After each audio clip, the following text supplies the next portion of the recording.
오늘은 성령 강림 주일입니다.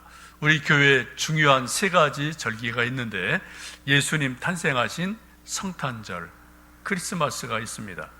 두 번째는 예수님 부활하신 부활절이 있어요. 그리고 오늘 성령 강림 주일이 있습니다. 이 세 절기는 우리 교회가 교회되게 하는 아주 중요한 그러한 일이고요. 오늘 아주 중요한 성령 강림 주일을 맞습니다. 예수님 부활하시고 40일 동안 이 땅에 신령한 몸을 가지시고 40일간 계시게 됩니다. 40일간 계시는 동안 하나님 나라의 일을 말씀하셨다, 가르쳐 주셨다라고 성경은 말씀합니다. 여러분, 만약 우리에게 병원에 갔는데 당신의 남은 생애가 딱 6개월입니다 라고 어떤 의사가 진단을 한다면 여러분, 딱 정해진 6개월 동안 뭐 하시겠습니까? 각자 생각이 다르겠죠. 뭐 여행 못한 거 여행 좀 하자, 또 그동안 못 먹은 거 좀 맛있는 거 좀 먹자, 또 친구도 만나자, 뭐 이런저런 생각들이 있으실 거예요. 그 정해진 일정한 기간에 무엇을 하느냐가 그 사람의 삶이고 그 사람의 가치관이고 그 사람의 존재 자체인 것을 알 수 있습니다. 예수님은 딱 40일간 이 땅에 계시면서 딱 한 가지, 하나님 나라의 일을 열심히 제자들에게 가르쳐 주셨어요. 그리고 40일 되시는 날 이제 승천하시게 됩니다. 승천하실 때 마지막 제자들에게 하신 부탁의 말씀이 예루살렘을 떠나지 말고 하나님 아버지께서 약속하신 것, 곧 성령을 기다려라. 성령이 너에게 임하시면 너희가 권능을 받고 예루살렘과 온 유대와 사마리아와 땅끝까지 이르러 내 증인이 될 것이다 라고 말씀하시고 승천하시게 됩니다. 이 예수님의 마지막 부탁의 말씀을 들은 120명의 성도들이 마가 다락방에 모여서 오로지 기도하기에 힘썼다라고 성경은 말씀합니다. 이분들은 이게 열흘인지 한 달일지를 알지 못하는 상황이죠. 우리는 지금 역사를 뒤에서 보기 때문에, 이것을 역산하기 때문에 그것이 열흘이다, 10일이다 이런 답이 나오지만 예수님 당시, 그 당시에 이것은 일주일일지 열흘일지 분명히 알 수 없는 그러한 시간입니다. 어쨌든 오로지 기도하기에 열심을 다할 때, 바로 그날 오순절 날이 이르렀을 때 성령님께서 아주 강력한 바람같이 또 불같은 성령으로 각 사람의 머리 위에 불같은 성령이 임하셨다라고 말씀합니다. 그날이 바로 오늘이에요. 바로 오늘이에요. 2000년 전 바로 오늘입니다. 여러분, 사도행전 2장에 보시면 성령님이 임하시는 모습을 두 가지로 말씀합니다. 급하고 강한 바람 같은 소리가 있었다. 성령님의 강력한 능력을 나타내는 거죠. 그리고 또 불 같은 것들이, 불의 혀 같은 것들이 각 사람의 머리 위에 있었다라고 성경은 말씀을 합니다. 이것을 보시면 여러분, 성령님이 임하시는 것은 두 가지 현상이 있음을 보게 됩니다. 하나는 120명의 성도들에게 모두 다 공동으로 다 임하신 거예요. 바람 같은 성령님이 모든 이들에게 다 강력하게 임했어요. 동시에 어떻게 해요? 각 사람의 머리 위에 불의 혀 같은 것들이 있었다. 제 위에, 여러분들 머리 위에 각 사람 한 사람의 머리 위에 불의 혀 같은 성령님이, 불 같은 성령님이 임하셨다라고 성경은 말씀합니다. 그러니까 아주 중요한 말씀이에요. 교회와 우리 믿음은 두 가지 성격을 같이 갑니다. 하나는 공동체성이 있어요. 그래서 우리가 이처럼 모여서 예배를 드립니다. 집에서 두세 사람이 모여도 거기 공동체죠. 하여튼 우리가 10명이든 100명이든 우리는 함께 모여서 예배를 드려요. 함께 모여서 찬송을 합니다. 함께 모여서 기도를 합니다. 공동체성이에요. 이게 교회의 아주 중요한 특성입니다. 근데 동시에 또 뭐가 있다고요? 개별성이 있어요. 그러나 그 중에 각자 독특한 개별적인 인격이 있고, 나는 나고 여러분 각자 개인이기 때문에 또 우리 신앙생활은 동시에 개개인이 온전하게 해야 된다. 기도도 내가 해야 되고, 내가 또 내가 먹어야 되는 것처럼, 여러분 우리가 기도할 때 성령 충만할 때도 각자 그 사람의 머리 위에 성령님이 개별적으로 임하셨다. 이 두 가지가 마치 동전의 양면처럼 우리 신앙생활 속에 일어나고 있습니다. 이것은 지금도 우리와 동일하게 역사를 하죠. 이처럼 우리가 공동체로 예배를 드리고, 또 한 분 한 분이 개별적으로 온전한 마음으로 마음을 모으고 정성을 모아서 하나님께 나는 나대로, 너는 너대로 예배를 드리는 것, 이것이 아주 중요한 우리 믿음의 본질이기도 합니다. 성령님이 강력하게 임하자 120명의 성도들이 그 성령의 뜨거움을 받고 각자 방언을 하게 되죠. 뛰쳐나가서 예수님이 부활하셨다라고 증거하고 전도를 하게 됩니다. 특별히 베드로가 설교할 때 어떻게 해요? 그날 3,000명의 사람들이 회개를 하고 예수님을 구주로 믿고, 그리고 교회가 탄생하는 놀라운 일들이 일어납니다. 그리고 며칠이 지나서 베드로와 요한이 어느 날 성전으로 기도하기 위해서 3시에, 지금 우리 식으로 말하면 오후 3시쯤 되는 거죠. 그때 성전으로 기도하러 가다가 성전 미물이라는 곳에 앉아있던 한 안진뱅이를 발견을 합니다. 이 안진뱅이가 조금 옛날 성경은 안진뱅이로 좀 표현을 했는데, 요즘 성경은 이제 걷지 못하는 사람, 이게 좀 의미가 어필이 안 돼요. 그죠? 그냥 성경의 옛날 표현대로 안진뱅이로 제가 말씀드리겠습니다.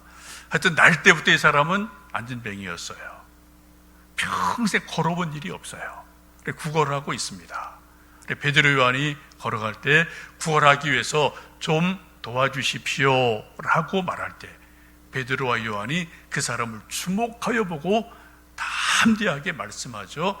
내게 은과 금은 없지만 내게 있는 것으로 내게 주노니 곧 나사렛 예수 이름으로 일어나 걸어라.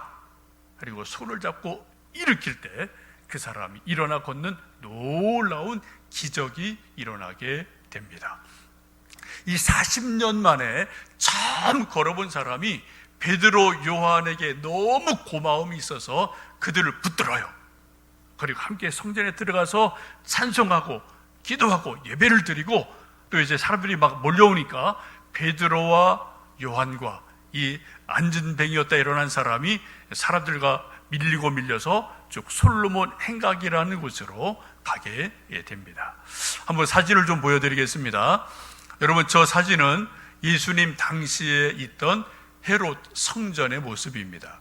원래 성전은 솔로몬 왕이 지은 솔로몬 성전이 원형이죠. 그런데 그게 바벨론 포로가 될 때 다 망가지고, 그 다음에 70년 만에 돌아와서 두 번째 수룹바벨 성전이 지어지지만 그것도 파괴가 되고, 그리고 지금 예수님 당시에 있던 성전은 헤롯 왕이 유대인들의 마음을, 환심을 살려고 더 확장을 해서 크게 지은 이러한 성전이 바로 저 모습입니다. 저기 안에 있는 조그만 집 같은 모양이 이제 성전이고요. 쭉 바깥에 쭉 큰 테두리는 성전의 외곽담, 이런 것으로 보시면 되겠습니다. 그 가운데 저쪽 왼쪽에 보시면은 솔로몬 행각이라는 곳이 있어요. 이것은 쉽게 말하면 회랑 긴 복도다라고 보시면 됩니다. 저기는 많은 기둥들이 160여 개 기둥이 있고, 이게 지붕은 있지만 이 벽은 뚫려 있는 그런 구조로 되어 있어서 랍비들이 저기서 율법을 가르치고 또 하나님 말씀을 가르치는 그런 장소이기도 합니다. 요한복음을 보시면 예수님께서도 수전절 날에 저곳에서 백성들에게 말씀을 전하셨던 곳이 바로 솔로몬 행각이라는 곳이에요. 예수님 부활승 전하시고 안전매가 일어나고 나서 막 사람들이 몰려오면서 베드로와 요한과 많은 사람들이 저곳에 모여서 이제 웅성웅성 거리는 일들이 일어납니다. 왜요? 성전 비문에 앉아있던 사람이 일어난 것을 예루살렘의 수많은 사람이 알거든요. 그 사람 얼굴 알거든요. 수십 년 거기 앉아있었으니까. 근데 그 사람이 지금 일어나서 걸어다니고 있거든요. 이 기적을 보고 수많은 사람이 몰려와서 이것이 어찌된 일이냐라고 이 말 저 말 하고 있을 때, 그때 베드로가 담대하게 설교하기를, 이 사람이 일어나 걷는 것은 우리의 능력이나 우리가 신령해서 우리가 기도를 많이 해서 내가 능력 있어서 한 것이 아니라 오로지 딱 하나, 부활하신 예수님을 믿는 믿음으로 말미암아 이 사람이 일어났다. 부활하신 예수님이 사람을 일으켜 주셨다라고 예수님의 부활하심을 증거하는 설교를 하게 됩니다. 여러분, 아까 그 그림 보신 것처럼 저 솔로몬 행각이라는 곳은 그 구역에 관리하는 사람들이, 제사장들이 관리하는 영역입니다. 성전이기 때문에. 이런 많은 웅성거리는 모습을 보고 사람들이 막 이 말 저 말 있는 걸 보고 대제사장과 제사장들과 성전 관리하는 이들이 막 몰려와서 보니까 이러한 현상이 뭔가요? 지금 베드로와 많은 사람들이 예수님의 부활에 대해서 설교하는 것을 보거든요. 그리고 그들이 마음에 여러 가지 복잡한 생각이 듭니다. 왜요? 대제사장과 사두개인들이 뭐한 사람들입니까? 예수님을 십자가에 못 박는데 바리새인과 사두개인들, 제사장들, 본디오 빌라도 같이 한 팀이 돼서 예수님을 십자가에 못 박은 그 사람들이거든요. 그런데 지금 베드로가 말하기를 예수님이 부활하셔서 그 부활하신 예수님이 이 안전뱅이를 일으켜 내셨다라고 설교를 하니까 이 대제사장들과 바리새인들에게는 엄청난 부담이 되게 돼요. 그래서 베드로와 요한과 사도들을 옥에 가두게 되고, 그리고 위협을 하고 방면하는 일들이 일어나게 됩니다. 오늘 함께 읽으신 말씀은 23절, 사도행전 4장 23절 보시면 사도들이 노임에 라는 말씀이 이런 배경을 가지고 있는 거예요. 지금 사도들이, 베드로와 사도들이 안전뱅이가 일어나고 예수님 부활하셨다고 막 설교하니까 대제사장과 많은 사람이 사도들 옥에 가두었다가 절대로 예수님 이름으로 말하지 마라, 절대 예수님 부활했다고 설교하지 마라, 그러면 너희들 큰일 난다라고 위협을 당하고, 그리고 방면이 되었어요. 사도들이 노임을 받았습니다. 그래서 그들이 다시 초대교회로 오게 됩니다. 그래서 어떻게 했습니까? 기다리고 있던 그들에게 제사장들과 장로들의 말을 다 있는 그대로 알려주었습니다. 우리가 죽을 뻔했다, 옥에 갇혀서 하여튼 얼마나 위협을 받았는지 진땀이 뻘뻘 났다, 정말 힘들었다, 이런 이야기를 나름대로 보고를 하게 되죠. 여러분, 이것을 쉽게 말씀드리면 우리 일제시대 때 주기철 목사님이나 많은 믿음의 선배들이 일제시대에 잡혀가서 옥고를 치르고 그리고 또 매를 맞고 고통을 당하고, 그리고 또 이제 얼마간 있다가 또 풀려나면은 교회에 와서 또 장로, 권사, 집사님들 얼마나 그동안 또 애타는 마음으로 목사를 위해서 기도하셨겠어요. 그럼 그들을 위해서 또 열심히 아주 보고를 하고, 내가 이런 고초를 당했습니다, 그러나 여러분들이 기도해 주셔서 내가 좀 이길 수 있었습니다, 그런 보고를 한 일들이 우리 일제시대 참 많이 있지 않습니까? 그런 것으로 여러분 이 말씀을 보시면 좋겠습니다. 여러분, 예나 지금이나 예수님을 정말 잘 믿으려고 애를 쓰면 우리 모두는 고난 당하는 일들이 종종 있습니다. 정말 성경 말씀대로 살려고 애를 쓰고 정말 순수하게 믿음으로 살려고 애를 쓰면은 세상은 기본적으로 악해요. 세상은 공중 권세 잡은 자가 통치하고 있는 곳이기 때문에 우리가 믿음으로 살려고 애를 쓰면 애를 쓸수록 우리에게 브레이크를 걸고 우리 발목을 잡고 우리를 핍박하는 일들이 종종 많이 생깁니다. 여러분, 군대에서 우린 찬이 또 한재 이제 또 이번 여름에 군대 입대할 예정으로 있는데 요즘은 그렇지 않겠지만 옛날에는 이제 군대 가면 좀 술 먹는 일 이런저런 일들이 그냥 명령하면 그대로 안 하면 안 되는 일들이 있잖아요. 그런데도 또 나는 예수님 믿어서 좀 못해요, 안 해요. 그럼 좀 맞는 거죠. 요즘은 덜 할 거예요, 그런 건. 근데 그런 일들. 또 옛날 회사에서 상사가 회식할 때 신입사원에게 술 쫙 돌리고 할 때 나는 예수님 믿어서 좀 술 못합니다 라고 혹시 말할 때 그때 왕따를 당하거든요. 불이익을 당하거든요. 그런 일들이 아주 많이 있고 지금도 우리가 알게 모르게 있을 겁니다. 저 북한에는 성경책을 가지고 있는 것만으로도 잡혀요. 성경책을 가지고 있는 것만으로도 잡혀서 강제 노동을 당하고 또 옥에 가기도 하고 죽임을 당하는 일들이 지금도 우리가 조금 위에 올라가면 북한 땅에 그런 일이 실제로 지금도 있단 말입니다. 여러분, 옛날이나 지금이나 정말 믿음으로 살려고 애를 쓰는 사람들은 고난 당할 수 있다라는 것을 기억하시고 혹시 그런 일이 있을 때 믿음으로 승리하시는 여러분 되시기를 축복합니다.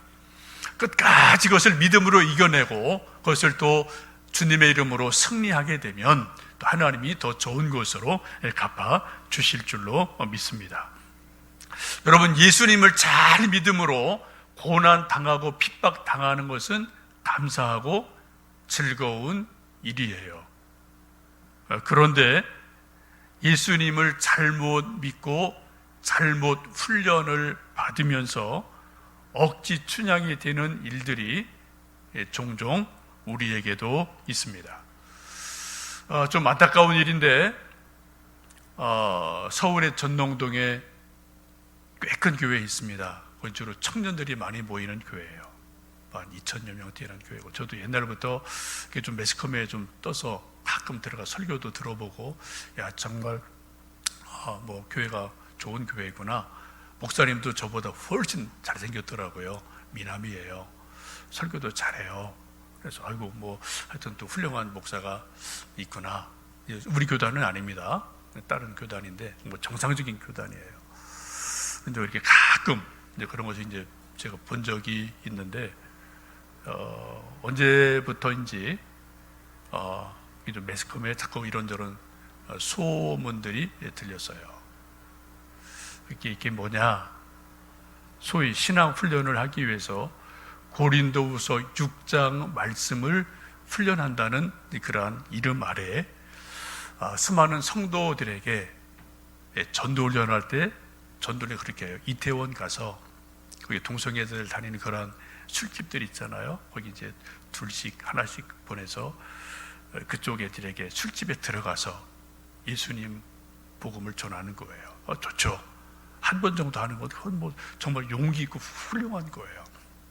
근데 이 사람들의 목적은 가서 한 번, 두 번 진심으로 전도하는 게 아니라 가서 매를 맞고 욕을 먹는 게 훈련의 목적이에요.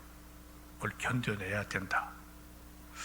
또 하루에 사도 바울도 잠을 자지 못하고 고통당했다. 그런 말씀이 고린도후서에 보면 나오거든요. 일주일간 하루에 3시간씩 자기, 그리고 성경 공부하고 기도하기, 이런 강훈련을 시킵니다. 또 사도 바울이 40의 가만 매, 39대 매를 많이 맞았죠.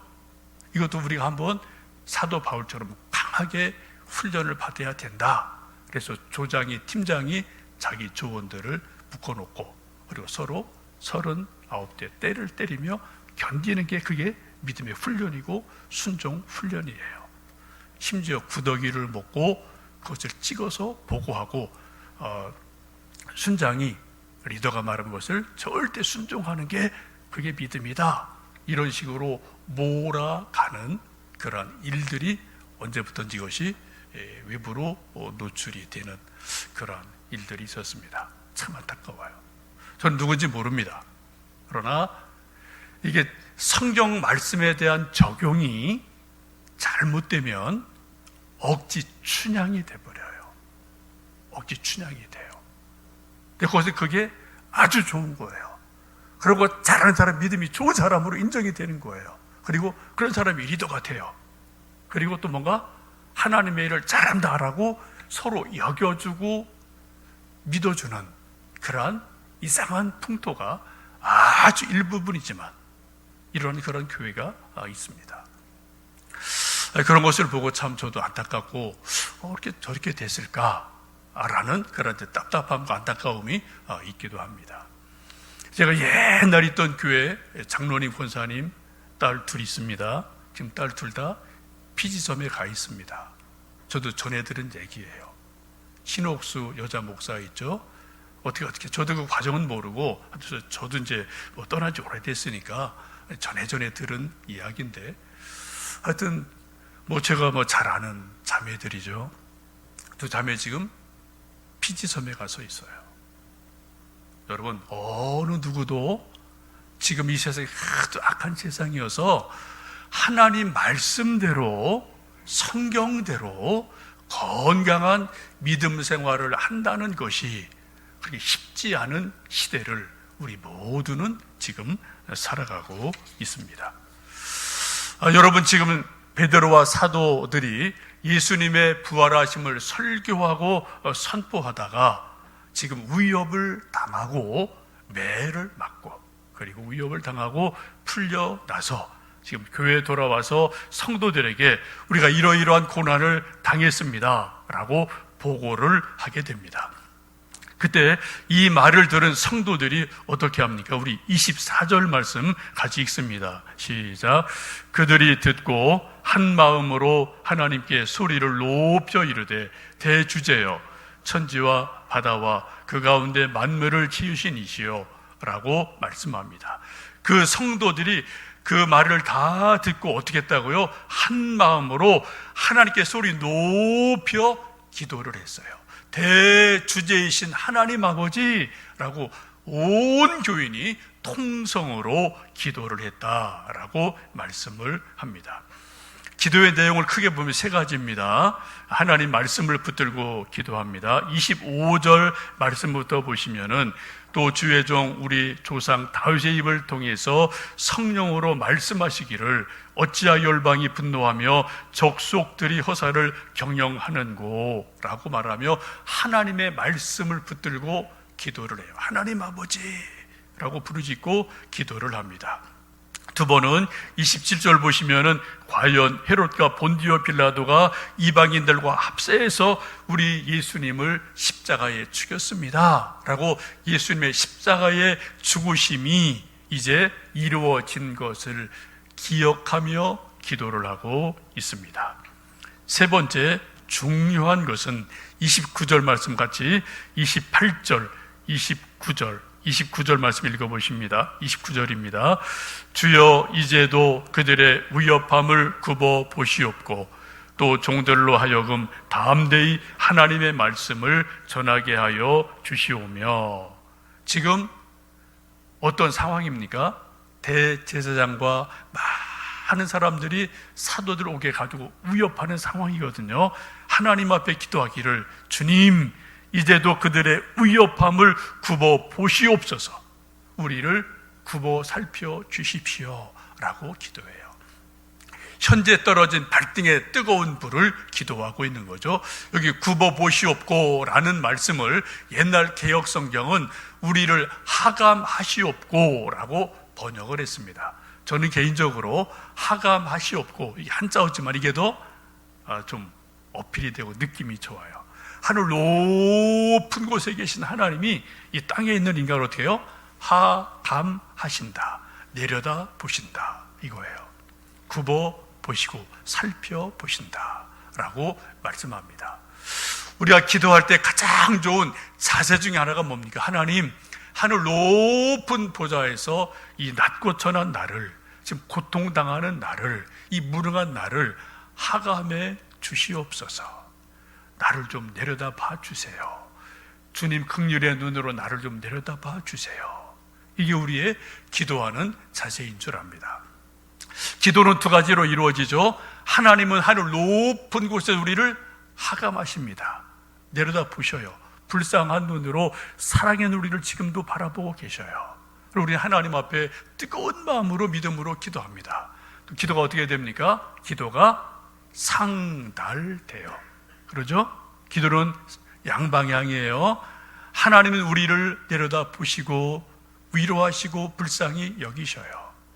우리는 그 하나님의 눈길을 바라보고 말씀을 생각하면서 하나님 앞에 눈물로 간절히 기도를 합니다. 그럼 우리의 기도가 천사들의 그 쟁반에 받쳐서 하나님께로 올라가요. 상달이 돼요. 여러분, 성경에 그런 표현이 많이 있죠. 그 기도가 상달되었느니라. 여러분 기도하시다가 가장 좋은 기도 중에 하나가 뭔지 아십니까? 내 기도가 하나님 앞에 상달되었구나 라는 느낌이나 확신이 가끔 있을 때가 있어요. 여러분 기도하실 때. 그리고 가끔 여러분 있으시죠? 그게 가장 좋은 기도예요. 우리 기도가, 내 눈물이, 내 소망이, 내 어떤 그 기도의 내용이 하나님께 상달되었다면 하나님이 들으신 거예요. 그 다음에 하나님이 또 뭔가 하나님의 방법으로 하나님의 시간 속에서 일하시는 일들이 있지 않겠습니까? 여러분 기도하실 때 우리를 하감하시는 하나님의 눈길, 우리의 기도 하나님께 상달되는 그 기도의 올라감, 그래서 여러분 꼭 기억하시고 믿음으로 기도하시면 좋겠습니다. 이렇게 간절히 빌기를 다하고 기도를 다했을 때 31절의 역사가 일어납니다. 우리 31절 읽습니다. 빌기를 다함에 모인 곳이 진동하더니 무리가 다 성령이 충만하여 담대히 하나님의 말씀을 전하니라. 수많은 성도들이 뜨거운 마음으로 빌기를 다하고 주님하고 합심해서 기도할 때 어떻게 빌기를 다함에 기도를 다하자 모인 것이 진동을 하고 무리에게 성령의 충만함이 임해서 그들이 담대히 하나님 말씀을 전했다라고 말씀을 합니다. 성령 충만함이 이 기도 가운데, 초대교회 가운데 다시 한번 임하는 역사가 일어나게 됩니다. 여러분, 오늘은 성령 강림 주일입니다. 제가 가끔 여러분에게 말씀드리죠. 목사가 교인들에게 질문할 몇 가지 질문이 있다. 개인적이든 공동체적이든. 구원의 확신이 있으십니까? 기도응답의 체험이 있으십니까? 지금 성령 충만하십니까? 또 죽을 때 임종 예배 드릴 때 숨 거두면 죽으면 천국 가실 확신이 있으십니까? 이런 몇 가지를 목사가 질문하는 거예요. 목사가 뭐 하는 사람이냐? 이 질문하는 사람이 목사예요. 다른 사람이 하면 이거 기분 나쁘거든요. 당신이 뭔데, 네가 뭔데 나한테 그런 말에 싸울 수 있거든요. 그죠? 근데 목사가 뭐 하는 거냐? 하나님이 세우신 목사란 직분이 뭐냐? 총회에서 노회에서 목사를 세우는 일이 뭐 때문에 세우느냐? 이거 하라고 세운 거예요. 공식적으로 그 권한을 하나님께서 또 신학을 공부하고 노회에서 일정 수준을 겪으면 그런 거 당신 하시오 라고 자격을 주는 게 그겁니다. 여러분, 목사가 그래서 여러분의 개인적으로 혹은 설교할 때 이런 질문한 것을 여러분 기분 나쁘게 들으시면 안 돼요. 좀 부담은 좀 가끔 되시겠죠, 그죠? 여러분 지금 성령 충만하십니까? 기도응답이 있으십니까? 정말 우리가 죽으면은 천국에 가실 그런 분명한 소망과 확신이 있으십니까? 이게 우리의 믿음의 마지막이고 골이거든요.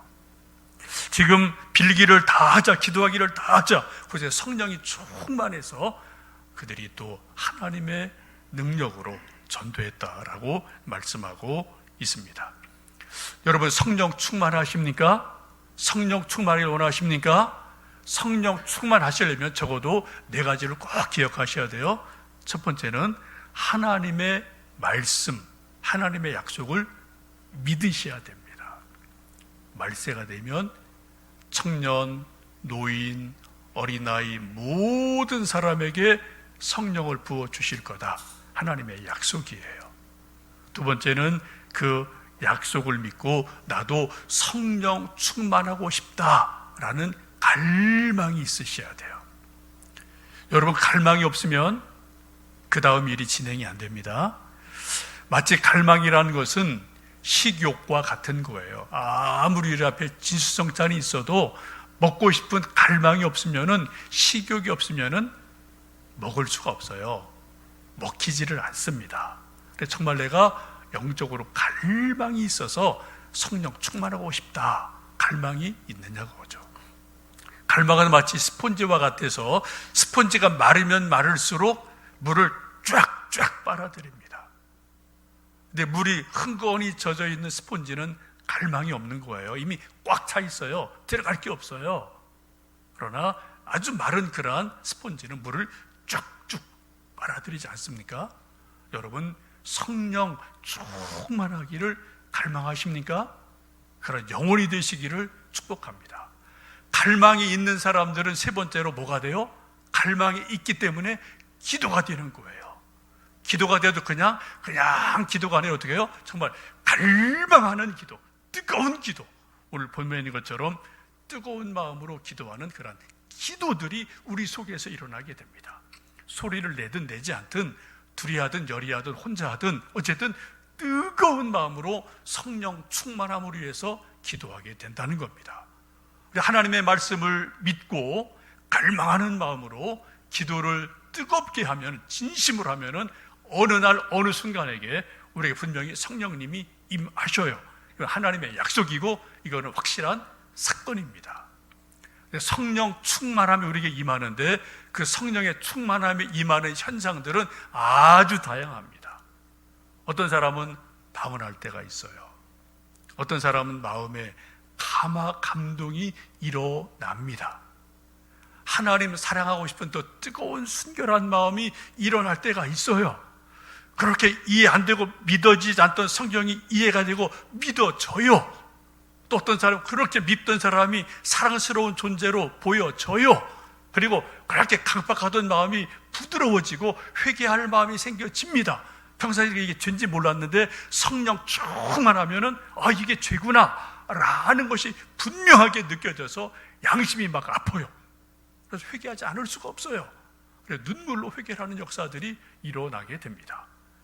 그전까지는 자식들에게, 친구들에게 입 한 번 뻗고 못하고 교회 갑시다, 예수님 믿읍시다 이 말을 못하던 사람이 성령이 충만하면은 우리 예수님 믿읍시다, 우리 힘들어도 예수님 앞에 답이 있습니다, 우리 믿음 생활 합시다, 전도하는 일들이 일어나거든요. 여러분, 성령의 충만함의 현상은 아주 다양합니다. 그래서 꼭 이거다 저거다라고 우리는 단정할 수 없는데, 이거는 기도한 분들이 본인들이 이제 알죠. 성령님이 내 안에서 역사하는구나. 중요한 것은 성령님이 우리 안에서 뭔가 감동을 주시든 뭔가 깨달음을 주시든 뭔가 역사할 때, 중요한 것은 성령님은 인격적인 분이기 때문에 우리가 인격적으로 순종해야 된다는 겁니다. 성령님이 인격적으로 하나님의 능력으로 때로는 강하게, 때로는 아주 부드럽게 역사할 수 있는데, 그때 우리 속에 뭔가가 깨달아지고 느껴지면, 성령님의 역사로 그것이 여러분 믿어지고 인정이 되면 여러분 인격적으로 믿음으로 순종을 하셔야 돼요. 회개할 것 회개하시고, 기도할 것 기도하시고, 용서할 것 용서하셔야 되고, 가서 누구한테 전화할 것 전화하셔야 되고, 내가 할 것 뭔가 있으면 헌신하셔야 되고, 이런 일들이 있을 때 그때 성령님이 우리를 통해서 역사를 하고 열매들이 일어나게 됩니다. 아무리 성령님이 우리 안에서 역사하시고 감동을 주셔도 우리가 그것을 무시하면 아무런 일도 우리 안에서는 일어나지를 않습니다. 그래서 사도 바울이 뭐라고 그래요? 성령을 소멸하지 말아라. 성령을 소멸하지 말아라. 뭔가 우리 성령님이 역사할 때 그때 그것에 기꺼운 마음으로 믿음으로 인격적으로 순종할 때 그때 성령님 우리 속에 뭔가 더 큰 일을 이루어 가시게 될 줄로 믿습니다. 여러분, 오늘은 성령 강림 주일입니다. 성령 충만하기를 정말 사모하고 갈망하시고요. 성령님, 내게도 능력을 주십시오. 은사를 주십시오. 성령의 충만을 주십시오. 또 성령의 능력으로 이런 일 저런 일, 이런 일도 하나님이 하고 싶습니다 라는 기도를 하시면서 성령 충만 우리 모두 되기를 주님의 이름으로 축복합니다.